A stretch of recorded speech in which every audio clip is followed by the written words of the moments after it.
آپ حضرات جانتے ہیں کہ یہ رمضان المبارک کا دوسرا جمعہ ہے اور رمضان اللہ تعالیٰ کی رحمت کا مہینہ ہے، اور رحمت جو ہمیں حاصل کرنے کا ذریعہ بنی وہ نبی کریم صلی اللہ علیہ وسلم کی ذات گرامی ہے، اور رمضان ہمیں جن کی برکت سے ملا وہ بھی نبی کریم صلی اللہ علیہ وسلم کی ذات گرامی ہے۔ اور ہم جو مسلمان ہیں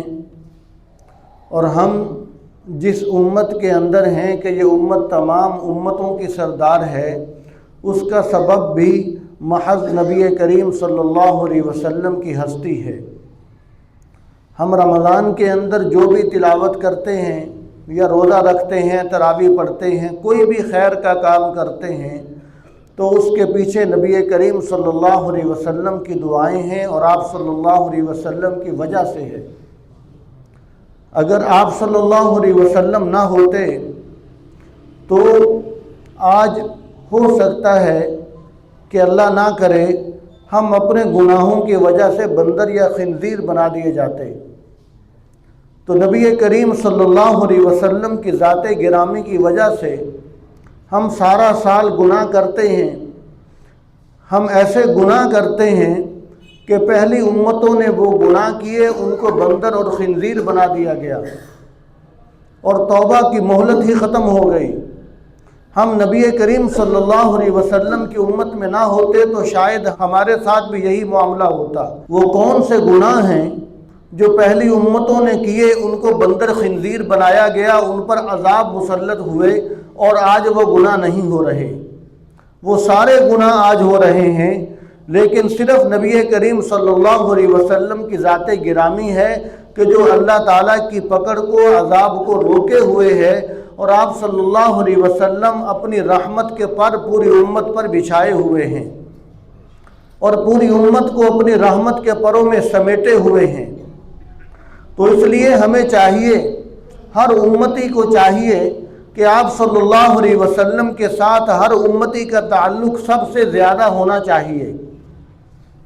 اور اسی وجہ سے ہم نے یہ سوچا کہ ہر رمضان المبارک کے مہینے کا جو دوسرا جمعہ ہے وہ نبی کریم صلی اللہ علیہ وسلم کی ذات گرامی پر اور خاص طور پر ختم نبوت کے عنوان پر گفتگو کی جائے، تاکہ آپ صلی اللہ علیہ وسلم کی برکت سے، جس ہستی کی وجہ سے ہمیں رمضان ملا ہے، ہمیں قرآن ملا ہے، ہم مسلمان ہیں، ہم انسان سلامت بیٹھے ہیں، تو رمضان کا دوسرا جمعہ یہی ارادہ کیا کہ ختم نبوت کے عنوان پر ہو، تاکہ آپ صلی اللہ علیہ وسلم کی شان، ایسی شان کہ جس شان نے آپ صلی اللہ علیہ وسلم کو تمام انبیاء سے ممتاز کر دیا، وہ شان بیان کی جائے کہ نبی تو سارے آئے، انبیاء علیہ السلام اور رسول تو اور بھی بہت سارے آئے، لیکن خاتم النبیین بن کر اگر آئے ہیں تو وہ صرف نبی کریم صلی اللہ علیہ وسلم کی ہستی ہے۔ اور پہلے انبیاء علیہ السلام مختلف علاقوں کے لیے، مختلف قبیلوں کے لیے، خاندانوں کے لیے نبی بن کے آتے رہے، لیکن جب آپ صلی اللہ علیہ وسلم کو اللہ تعالیٰ نے اس کائنات کے اندر بھیجا، ساتھ اعلان فرما دیا کہ وَمَا أَرْسَلْنَاكَ إِلَّا كَافَّةً لِلنَّاسِ بَشِيرًا وَنَذِيرًا، فرمایا کہ نبی کریم صلی اللہ علیہ وسلم ہم نے آپ کو بشیر اور نذیر بنا کر بھیجا، تو خاص بستی یا علاقے کے لیے نہیں بلکہ کافۃ للناس، تمام انسانوں کے لیے بنا کر بھیجا ہے۔ تو آپ صلی اللہ علیہ وسلم کی ختم نبوت تمام انسانوں کے لیے ہے، ہمیشہ ہمیشہ کے لیے ہے کہ آپ صلی اللہ علیہ وسلم ہر ایک کے لیے نبی بن کر آئے۔ اور جب بھی دنیا کے اندر کوئی بھی حق آیا، فوراً باطل اس کا مقابلہ کرنے کے لیے آ گیا،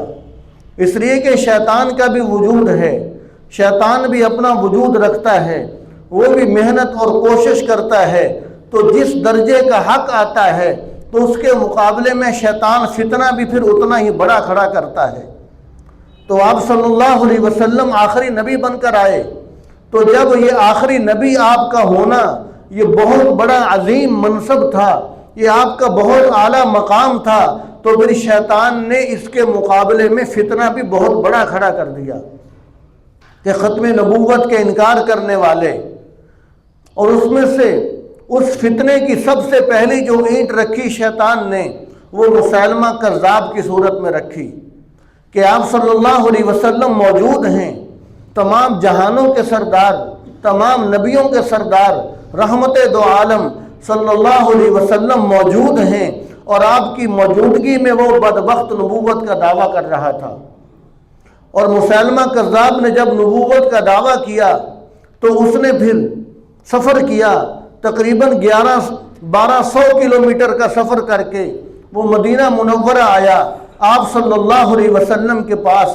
آپ نے کوئی لحاظ نہیں کیا کہ یہ مہمان آیا ہے، اس کا اکرام کیا جائے گا، اس سے چائے پانی پوچھا جائے گا، آپ نے کوئی لحاظ نہیں کیا۔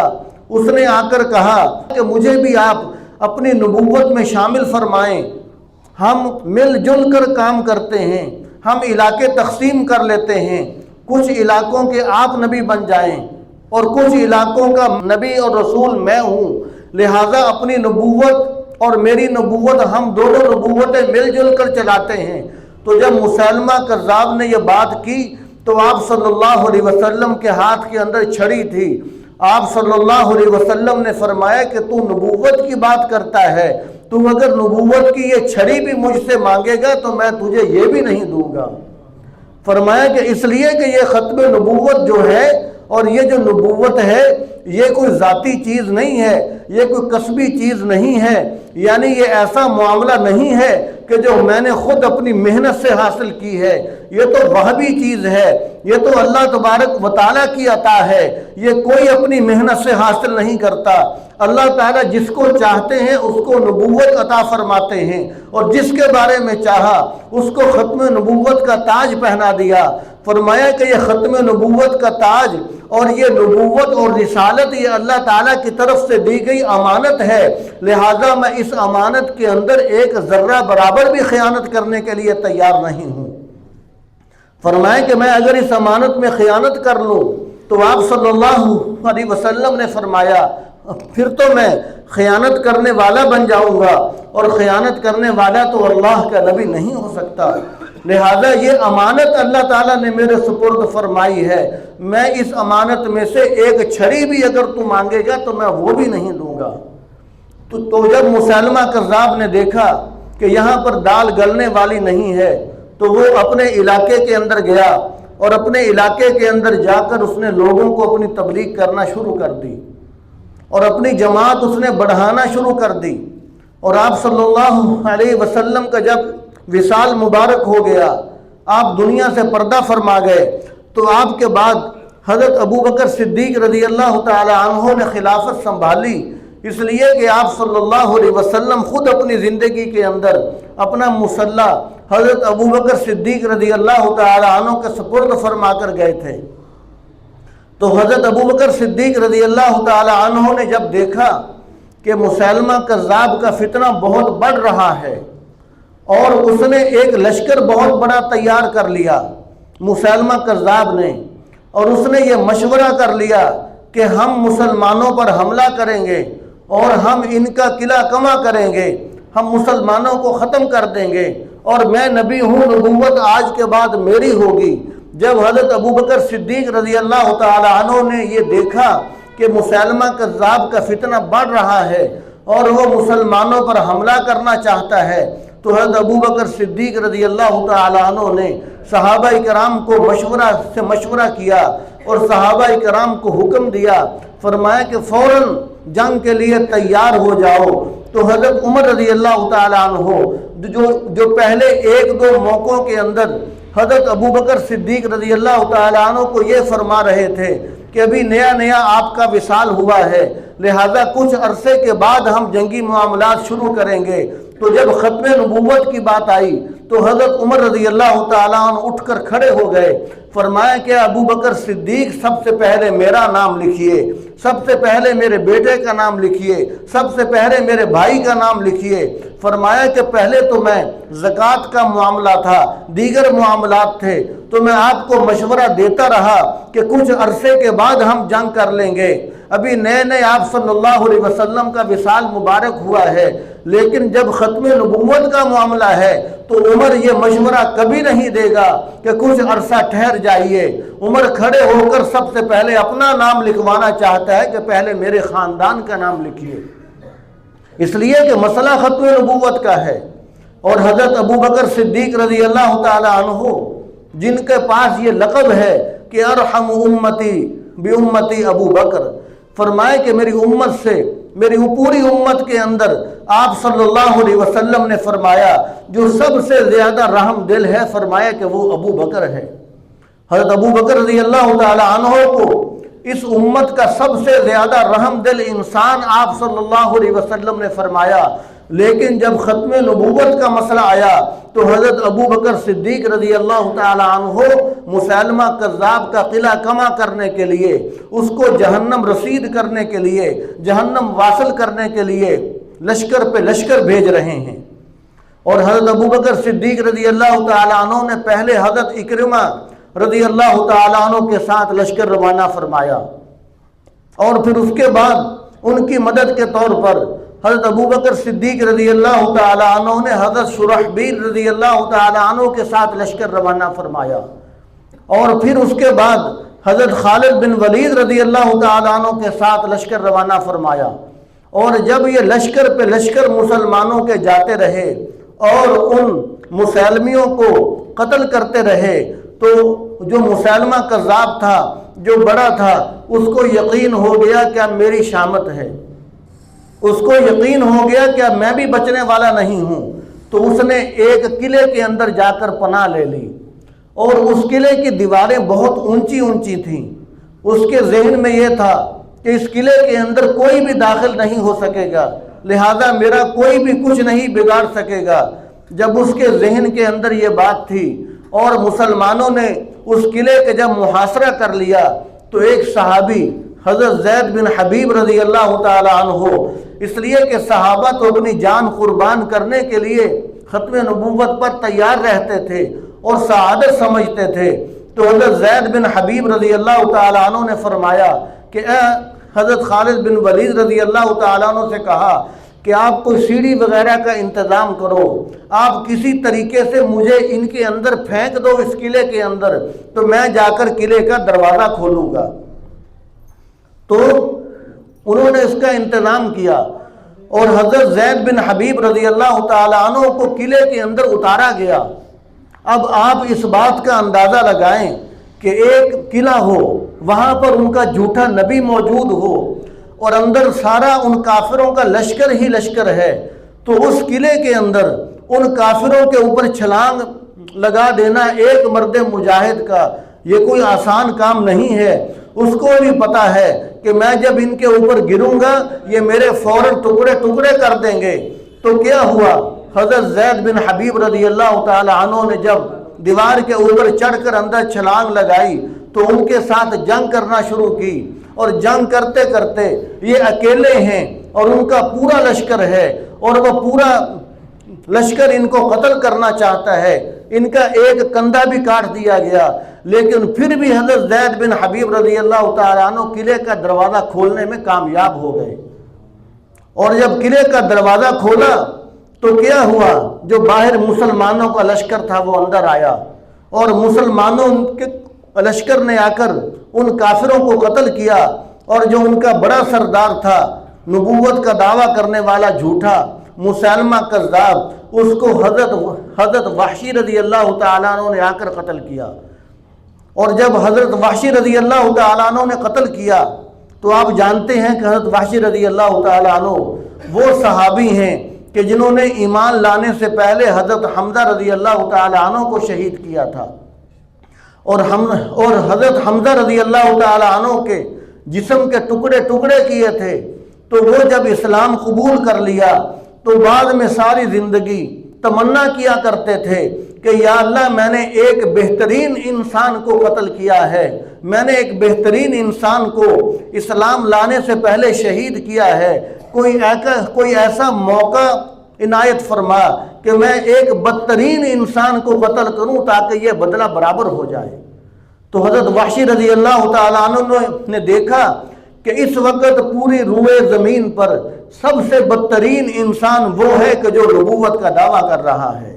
جو حضور صلی اللہ علیہ وسلم کے ختم نبوت کا منکر ہے۔ تو حضرت وحشی بن حرب رضی اللہ تعالیٰ عنہ آگے بڑھے اور اس مسلمہ کو جہنم کے اندر پہنچایا اور اللہ تبارک و تعالیٰ کا شکر ادا کیا، فرمایا کہ شکر ہے اللہ تعالیٰ کا کہ میں نے ایک بہترین انسان کو شہید کیا تھا اسلام لانے سے پہلے، آج میں نے بدترین انسان کو قتل کر کے بدلہ چکا دیا ہے۔ تو صحابہ اکرام کے اندر ختم نبوت کا جذبہ اس قدر زیادہ تھا۔ تو ہمیں یہ جو رمضان کا مہینہ ملا ہے، ہمیں جو قرآن ملا ہے، جو بھی ہمیں نعمت ملی ہے، سب حضور صلی اللہ علیہ وسلم کے صدقے سے ملی ہے اور آپ صلی اللہ علیہ وسلم کی ختم نبوت کے صدقے سے ملی ہے۔ تو اس لیے ہمارا حق بنتا ہے کہ آج بھی اس دور سے لے کر آج تک یہ فتنہ جو ہے ختم نبوت کا انکار کرنے والا فتنہ، آج تک وہ فتنہ باقی ہے۔ اور آج دنیا کے اندر ایک بہت بڑا فتنہ ہے مرزا غلام قادیانی کا، کہ بہت سارے بدبخت ایسے ہیں کہ جو اس کو اپنا نبی مانتے ہیں اور اس کی نبوت کی آگے تبلیغ بھی کرتے ہیں، اس کی نبوت کا پرچار بھی کرتے ہیں۔ تو یہ قادیانی جو مرزائی ہیں، یہ آپ صلی اللہ علیہ وسلم کے بھی باغی ہیں، آئین پاکستان کے بھی باغی ہیں۔ اس لیے کہ 1974 کے اندر 7 ستمبر کو یہ پاکستان کا قانون بن گیا تھا کہ جو مرزائی قادیانی ہے یہ کافر ہیں، دائرہ اسلام سے خارج ہیں، اسلام کا ان کے ساتھ کوئی تعلق نہیں ہے۔ تو اس وقت سے لے کر آج تک پورے پاکستان کے اندر ایک بھی قادیانی ایسا نہیں ہے کہ جو اس قانون کو مانتا ہو، جو اپنے آپ کو کافر سمجھتا ہو۔ ایک قادیانی بھی اپنے آپ کو کافر سمجھنے کے لیے تیار نہیں ہے۔ جب ایک مرزائی قادیانی بھی پاکستان کے اس آئین اور قانون کو نہیں مانتا تو معلوم ہوا کہ ہر قادیانی، ہر مرزائی پاکستان کے آئین کا، قانون کا سب سے بڑا باغی ہے۔ اور یہ دین اسلام کا باغی تو ہے ہی ہے، یہ آئین پاکستان کا بھی باغی ہے۔ اور ہم یہ سمجھتے ہیں کہ جب 7 ستمبر کو یہ قانون بن گیا ہے کہ قادیانی کافر ہو چکے ہیں، ان کو کافر قرار دے دیا گیا ہے، تو پھر دوبارہ اس پر کام کرنے کی کیا ضرورت ہے؟ یہ عام لوگوں کے ذہن کے اندر یہ سوال اٹھتا ہے کہ اب قانون تو بن گیا ہے، اب تو حکومت نے بھی مان لیا ہے کہ قادیانی کافر ہیں، تو اب اس موضوع پر کام کرنے کی ضرورت کیوں ہے؟ تو میرے دوستو سمجھیے کہ قانون تو بن گیا ہے، حکومت نے تو مان لیا ہے، لیکن قادیانیوں نے اب تک یہ بات نہیں مانی، اور قادیانیوں نے اپنی تبلیغ کو روکا بھی نہیں ہے۔ وہ ہمارے سیدھے سادے مسلمانوں کو، وہ خوش نصیب مسلمان جو حضور کی امت کے اندر پیدا ہوئے، وہ خوش نصیب مسلمان جن کو ماں کی گود کے اندر کلمہ نصیب ہو گیا، ماں کی گود کے اندر ایمان کی دولت نصیب ہو گئی، قادیانی بدبخت ایسے ہیں کہ ان خوش نصیب مسلمانوں کو ورغلا کر، بہکا کر، ان کو ختم نبوت کا ان سے انکار کروا کر ان کو بھی جہنم کے اندر پہنچانے کی کوشش میں لگے ہوئے ہیں۔ تو اس لیے آج بھی اس محنت کی ضرورت ہے، اور آج ہر شہر کے اندر قادیانی مرزائی بہت زیادہ پائے جاتے ہیں، قادیانی مرزائی بہت زیادہ پائے جاتے ہیں۔ ہماری معلومات کی بہت کمی ہے، ہم کنویں کے مینڈک ہیں، محسوس نہ فرمائیے گا، میں اپنے آپ کو بھی ساتھ شامل کر رہا ہوں، ہم کنویں کے مینڈک ہیں، ہماری معلومات بہت کم ہے۔ جو لوگ ختم نبوت کے میدان میں کام کر رہے ہیں اور آج بھی کام کر رہے ہیں، آپ ان سے ملاقات کیجئے، ان سے کارگزاریاں پوچھئے، ان سے صورتحال معلوم کیجئے، تو آپ کو اسی شہر ساہیوال کے اندر ہزاروں سے زیادہ قادیانی وہ انگلی کے اوپر گن گن کر بتلا دیں گے، وہ انگلیوں کے اوپر گن گن کر بتلا دیں گے۔ ابھی 1-2 سال پہلے ہمارے شہر ساہیوال کے اندر کچھ مسجدوں سے وہ قرآن اٹھائے گئے کہ جن قرآنوں کا ترجمہ مرزا قادیانی نے غلط کیا ہوا تھا، ہمارے شہر ساہیوال سے اٹھائے گئے۔ تو اس لیے ہم یہ سمجھتے ہیں کہ جب یہ قانون بن گیا تو پھر اس عنوان پر محنت کی ضرورت نہیں، ایسی بات نہیں ہے۔